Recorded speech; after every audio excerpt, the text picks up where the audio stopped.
What's good, everyone? Jamie, 434 back with another retro rewind. Now, I was actually supposed to be doing another thing, but it turned out that I completely fucked up. Now, I was supposed to be doing SummerSlam 2002, but because I have been so busy doing a lot of shit, I'm now literally all yours. So we are gonna do for me, which was the best Royal Rumble, and that was the Royal Rumble in 1992. So video package opens with Vince McMahon doing voiceovers, yelling about who's in the Royal Rumble. Seriously, Vince, stop shouting at me. We're trying to watch the show. Vince then yells, "It's time to rumble! It's time for the Royal Rumble!" And I'm thinking, man, just calm the fuck down, Vince. Bobby Heenan and Grill Monsoon on commentary, fucking legends, without a shadow of a doubt. Bobby Heenan is banking on Ric Flair to become world champion. Also speak about the other matches. The opening show of the night sees the Orient Express, Tanaka, and Kaito alongside the legendary Mr. Fuji to take on the new foundation of both the late legends Jim the Anvil Neidhart and the Rocket Owen Hart. Hart starts quickly with an arm drag on Kato, followed by a knee drop to the arm. Kato grabs Owen's arms in order to pin him down. Then Owen bridged out of it. It's a backflip off the top rope into an arm drag, followed by a lovely Hurricane Rana for a 2 count. Neidhart then grabs him from armbar, followed a hip toss across the ring, a whip into the ropes, and Neidhart shoved Kato to the mat. Tanaka tagged in. A body slam attempt failed. Neidhart hits a shoulder tackle and another shoulder tackle when Owen tags in. Neidhart hits a beautiful spine buster with Owen with an elbow drop from the middle rope for a 2 count. Owen hits a backbreaker, then a back body drop, and a beautiful enziguri kick to the head, as Owen has done so many times. Owen Hart had the best enziguri in wrestling. That's for sure. Owen was so damn good. Neidhart then tags in, hits a running shoulder tackle. Neidhart with a double clothesline on both heels. Owen goes then to the top. It's a crossbody block. Got a 2 count. Owen hits a spinning heel kick on Kato, followed by a suplex.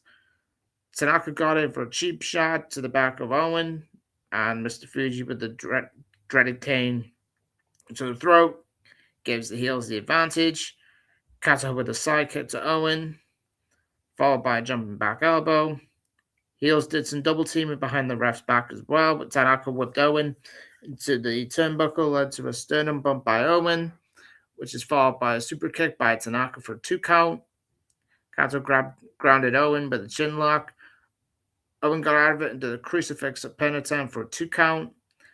Tanaka with a headbutt to the lower abdomen area of Owen, which draws laughs.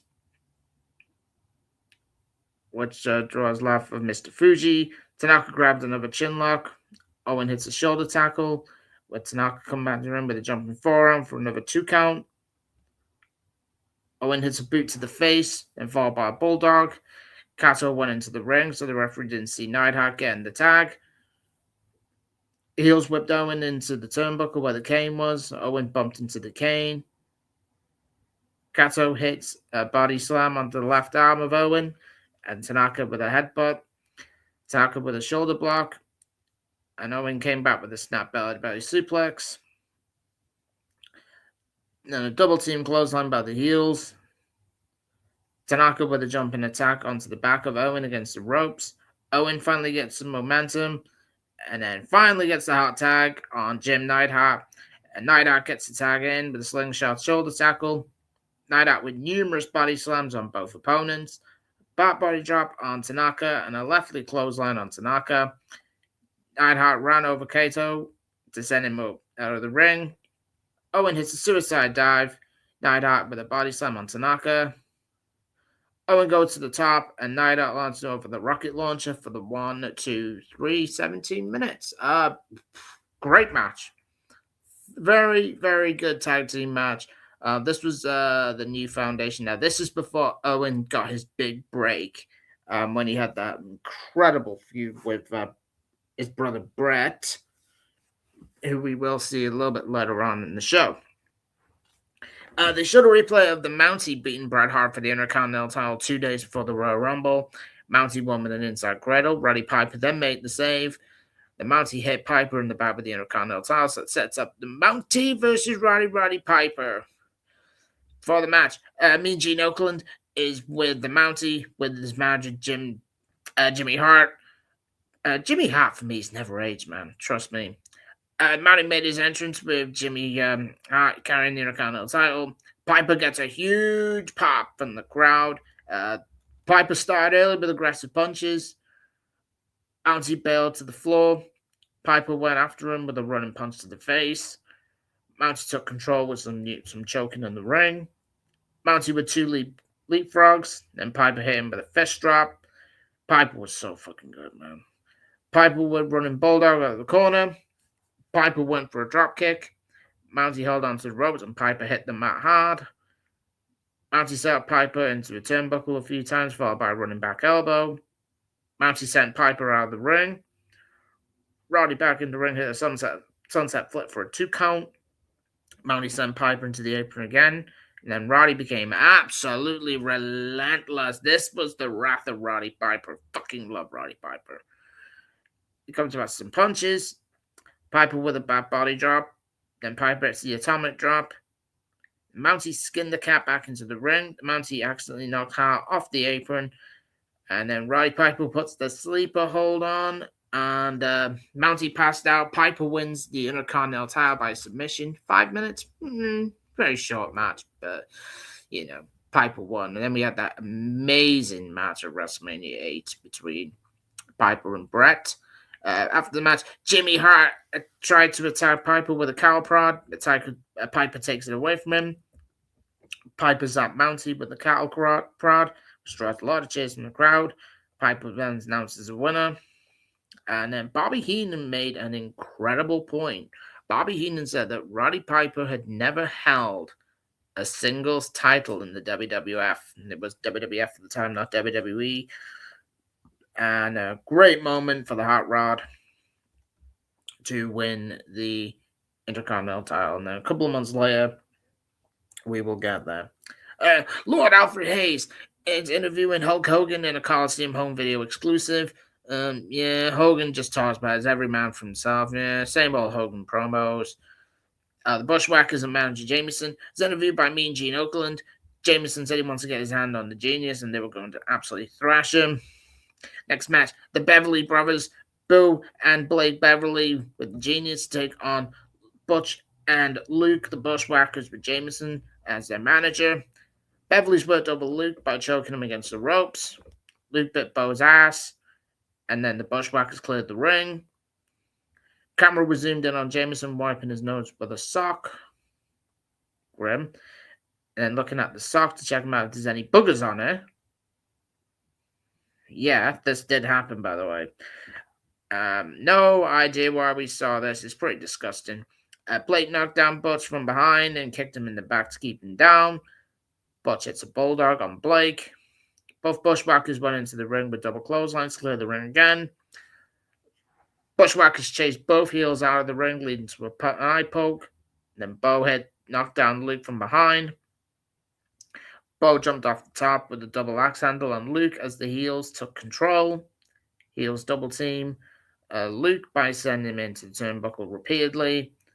Blake with a backbreaker followed by a headbutt for a 2 count. Bo with a jumping splash into the back of Luke followed by a knee drop to the face. Luke stumbled around the ring. Pretty good shit, actually. It was pretty neat. He kicked Bo and then Blake tagged in to send Luke into the top rope. Blake with a running clothesline. Luke was sent out of the ring. Genius went to Jameson and slapped him across the face. Bo with a hard whip that sent Luke into the turnbuckle, followed by a double axe handle for a 2 count. Butch making the save. Blake with a neck breaker, followed by another neck breaker. Damn, it's pretty rough. Bo sent Luke into the turnbuckle. Luke came back with a running clothesline out of the corner. Butch gets the heart tagged. Mid-reaction. And the Bushwhackers were very over, by the way. The clothesline onto both heels. Butch drove Blake's head into Bo. Butch then with a running forearm for a 2 count. Luke knocked Bo out of the ring. Bo tripped up Butch while he was running into the ropes. Luke went after Blake to break up the pinfall. Bo with a double axe handle off the top rope while Blake held him. Luke was too slow to break it up, and that's a pinfall win for the Beverly Brothers. 15 minutes. Boring match to be fair. Following the match, Bushwhackers on the battering ram on both Beverly Brothers knock him out the ring. Genius is brought into the ring. The Bushwhackers brought in Jameson. Luke held Genius, and Jameson kicked him in the shins, and then a kick to the back that led Genius bump into the floor. This match was terrible, by the way. Terrible match. Next up, Mean Gene Okerlund is interviewing the Legion of Doom about their tag team title defense. Animal said they're not going to start losing now. Hawk said Typhoon and Earthquake make them really sick. Hawk said when they're done with the natural disasters, their tongues will be hanging out like dead deer. God rest the LOD. So fucking love Hawk and I love the Animal. My favorite tag team of all time. And then Natural Disasters to take on the Legion of Doom for the WWF tag team titles. Hawk started with Typhoon, including a knockdown after a closing off the top rope. Earthquake tries a dropkick. Hawk moved and brought in Animal. Earthquake and Animal exchanged punches. Then Animal ran the ropes, leading to a double clothesline and knocked both guys out. Animal went for a body slam. Earthquake was too big and landed on top for a 2 count. Typhoon with a running splash on Animal. Then Animal blocked the second attempt with a boot to the face and running clothesline. Hawk worked over Typhoon with punches. They exchanged clotheslines, and then Typhoon hits 3 backbreakers in a row. That's a little rough. Typhoon whipped Hawk into the turnbuckle. Earthquake with an elbow drop to the back of Hawk for a 2 count. Heels worked over Hawk on their half of the ring. Typhoon hits a running splash to the back. Typhoon then hits a bear hug on Hawk. Earthquake with a headbutt to the back of Hawk, then a corner splash.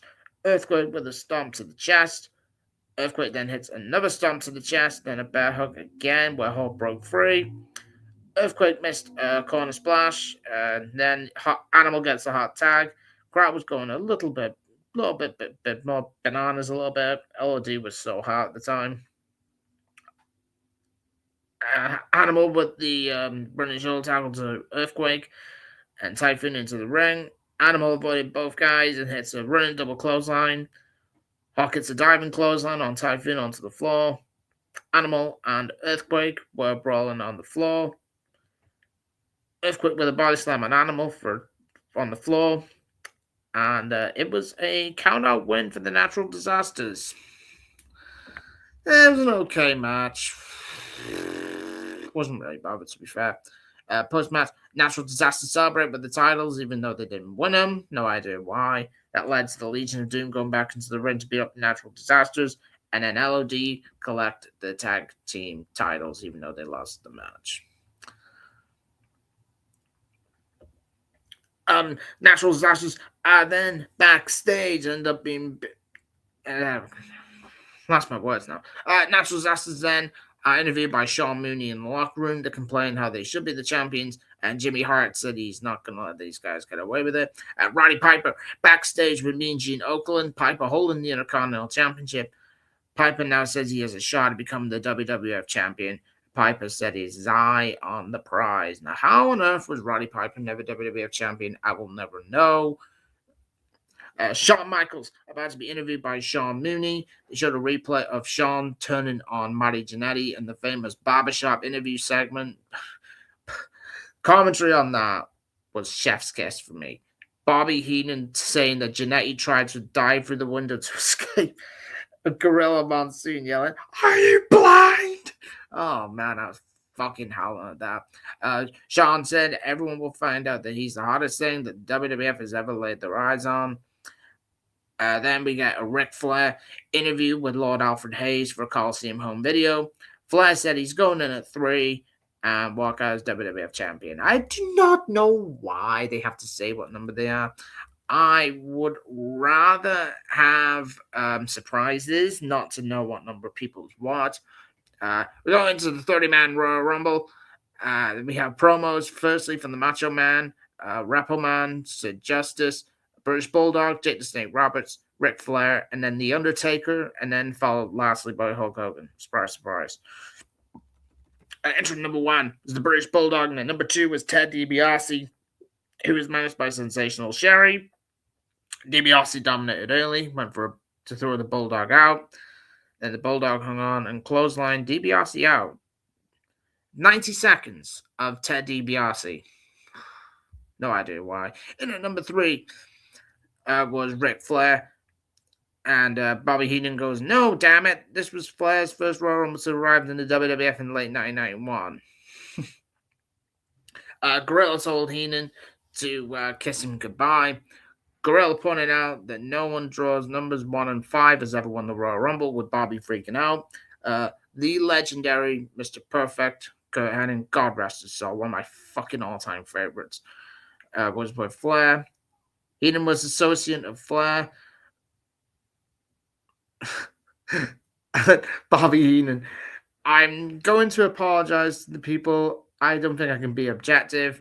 Gorilla fires back saying, "When have you been objective?" These two are fucking incredible on television. Fucking awesome. Number 4 comes in Jerry Sachs from the Nasty Boys. The double team, the British Bulldog. Sachs almost gets thrown out. And he celebrates on the apron. The British Bulldog kicks him out. Heenan, again, being as fucking awesome on commentary. Haku draws number 5. Announcers keep going through every man for themselves. Heels double team the Bulldog again. So far, it's been 4 heels, but the British Bulldog being the only babyface. Weird. I'm not a fan of. I'd rather have like it mixed of not having just like a pest load of heels there. So far, it's been 4 heels there. Crowd hated Flair, so they cheered for Haku for attacking him. Flair bailed as Haku apologized to the British Bulldog. Bobby Heenan keeps telling Ric Flair to stay down, but the Bulldog eliminating Haku. Let me tell you one thing about Haku. If there is one guy you would love to go to war for you, it's his age is Haku. Haku is still the toughest man in wrestling. He could rip someone's eyes out. It's pretty good shit. Number 6, Shawn Michaels comes in. He's recently turned heel after throwing Marty Jannetty again through the barbershop window. Michaels hits a super kick on Flair about 10 seconds in. Pretty neat. Not the first time that we'll ever see Shawn. Bulldog clotheslines Shawn, but he held on and super kicks Bulldog. Quite sloppy, really. Bit weird. Shawn is great over the top of bumps. In comes Tito Santana at number 7. He goes right for Flair with Bobby Heenan again freaking out. Flair did a double uppercut to the British Bulldog's nuts. Classic Nate. Flying forearm by Tito on Flair. Michaels would make the move look even more famous. The Barbarian comes in at number 8. Bobby again freaks out, saying that they're all getting bigger and bigger.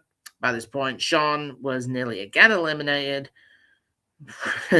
Shawn, this is when it got so good. Fucking love Shawn. Next up is the late, great Texas Tornado, a.k.a. Kerry Von Erich, who would leave the WWF just after this and sadly passed away a year later. Sad about Kerry Von Erich. Did a tornado punch, and Flair did the Flair flop. Michaels did a spinning bump as a face first flop too. Great. Fucking great this. Prior to this, Flair and Tornado, Kerry Von Erich had classic matches in various other companies. To be fair, Flair always had a great match no matter what. Coming in at number 10 was the Rapper Man, and then we'll carry on going through then. Number 11 was Greg the Hammer Valentine, and then coming in at number 12 was Nikolai Volkov. Rapper Man eliminates Volkov. The late Big Boss Man comes in at number 13, and Boss Man was a babyface here at the time, which is rare because I don't ever recall growing up that the Big Boss Man was ever a babyface. But this Boss Man gimmick was sick, by the way. And then entering in at number 14 was Hercules. And then number 15 was Roddy Piper. Crowd goes crazy. Bobby Heenan again goes saying this is unfair to Rick. It's pretty neat stuff, to be fair.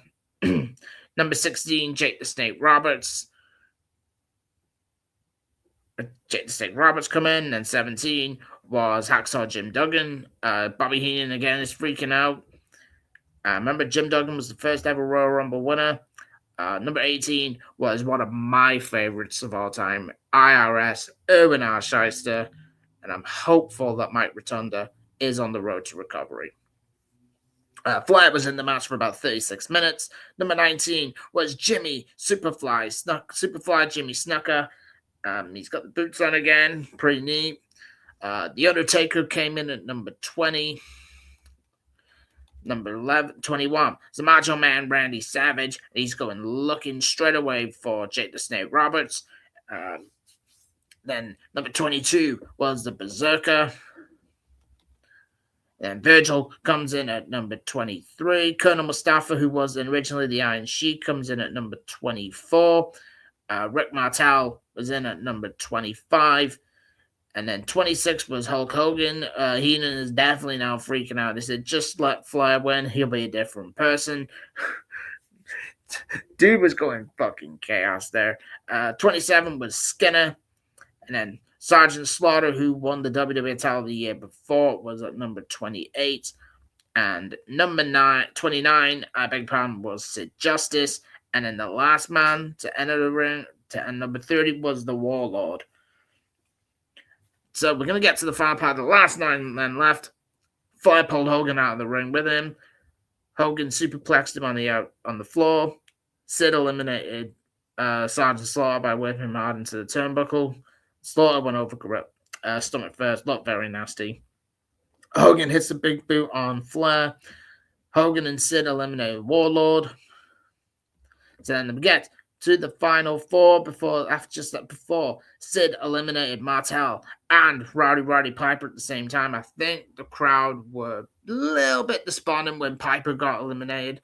Final four were Hogan, Flair, Sid, and Savage. And I think a lot of people were thinking, please not Hulk Hogan again, because Hogan won the last 2. So starting off, Sid got Savage close, so Flair runs over, delivers a knee, and Savage is eliminated. It's Flair against the 2 big baby faces. Flair did the Flair bump into the corner. Hogan kicked him way at him. Sid looked over and flipped Hogan out of the ring. The crowd went mad when Hogan got eliminated, which was pretty cool. This is where the fans were really turning on Hogan, because you got to remember 2 months beforehand, The Undertaker did beat Hulk Hogan and won his first WWF title a year in after his debut. Sid was working as a babyface at the time, and it was shocking that they would boo Hogan. Hogan was literally, everyone got bored of Hogan. Let's just remember that. Hogan was pissed, saying that they were working together. Sid did tell him it's every man for himself. Hogan, while on the floor, grabs Sid's right arm, and Flair wins the 1992 Royal Rumble and becomes the WWF champion. Fucking amazing Royal Rumble. One of my all-time favorites because Bobby Heenan and Gorilla Monsoon were on commentary. Flair won the match 62 minutes and 2 minutes. Following the match, Ric Flair leaves with Mr. Perfect. Meanwhile, back in the ring, Hogan and Sid were arguing with each other, which set up the match at WrestleMania 8. Match was awful. I will try and cover WrestleMania 8. Before we get to WrestleMania, we will try and get some WrestleManias done. There was a spot as well. Macho Man eliminated himself, but then you had the great Ric Flair promo with a tear in my eye. Promo, if you know, you know. And someone tells me and Gene to put that cigarette out too. That was pretty neat, to be fair. Very, very good pay-per-view, but more importantly, the best Royal Rumble, I think, of this generation. Anyway, That is the 1992 Royal Rumble. This is Retro Rewind. Let me know what pay per views that you would like me to recover and go back in time to watch. Thank you all for watching, and I'll see you on the next one. Peace out.